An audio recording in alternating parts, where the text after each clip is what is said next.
So again, one of only two things I hope you keep in mind for this class, if you forget everything else, is that this is the best way you can start with anything you do in this class, is figure out why somebody doesn't do something, why they do it, and you do that by doing laddering, okay?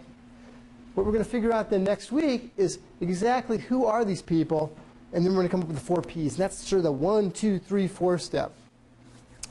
Now we're going to do this today just to give you a little bit of exercise. We're going to do this in the context of something we ended class with a week ago.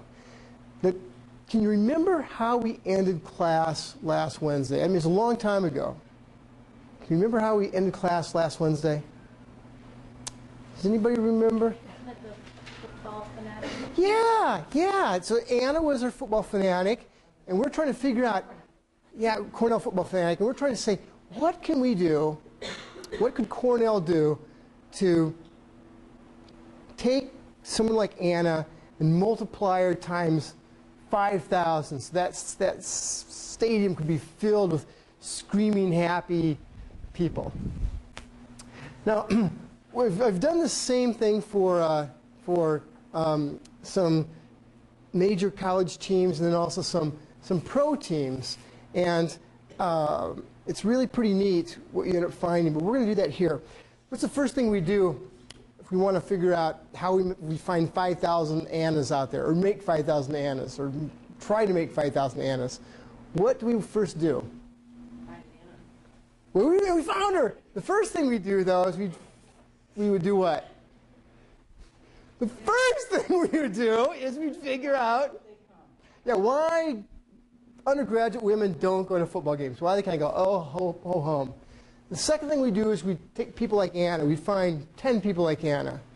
I mean, this is, I've done this a ton of times, and usually after talking to 8 Annas, and not necessarily girls, but let's say season ticket holders to the Chicago Bears or whatever, you talk to 10 whacked out fans, and it's amazing. You'll have about 80% of the insights you'll get if you talk to another 1,000.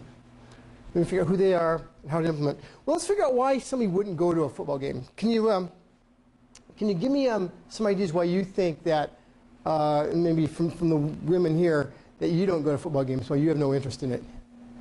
They think it's Boring. Too busy. Saturday's meant for something else. I don't understand the game. I don't understand it? They're not that good. Was that? They're not that good. They don't want to Oh, they are terrible. Okay. What's that? go with, like, my friends aren't going. Yeah, none of your friends go. Cold weather. Well, let's take a look at, we do this for another, this is for a major university's football team. Here's reasons they said. Boring. You just sit there. I don't understand the rules. I don't know anybody. It's a dumb game. We lose. There's no one to go with. No time. Too busy. It costs too much. This was a university big university that charged a lot of money. And nobody goes. Nobody goes. So then we take Anna. And we had some ideas what Anna said last time. And I've done this, I've taken sort of an amalgamation of what other Annas in the world have said. And here's kind of what their ladder looks like.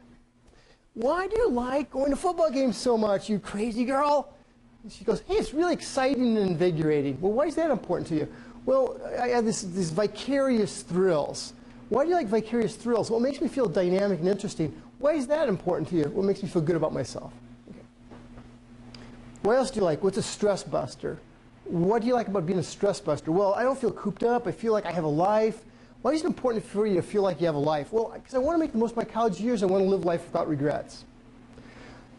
Why else? You know, it lets me cut loose. Why do you like to cut loose? I feel really young.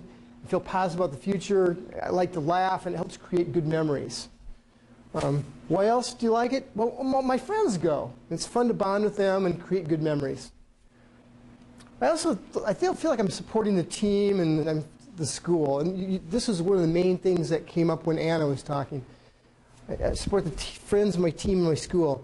Why is that important? Well, I feel like I'm personally involved. In fact, I feel even like I'm helping out. It's kind of weird, but I feel like I'm helping out. Why is that important to you? well, feel like I have a sense of community and I feel like I belong. Why else? Well, everybody goes. I mean, I don't want to be left out. I don't want to be the person who can't talk about the game the next day. Why is that important to you? Well, I feel like I have a sense of community and I feel like I belong. Now, does anything strike you as interesting about this latter versus what people said about why they didn't go?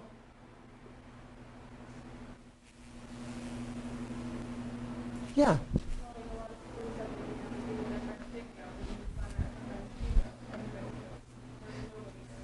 Everybody goes here. Very good. Nobody goes here.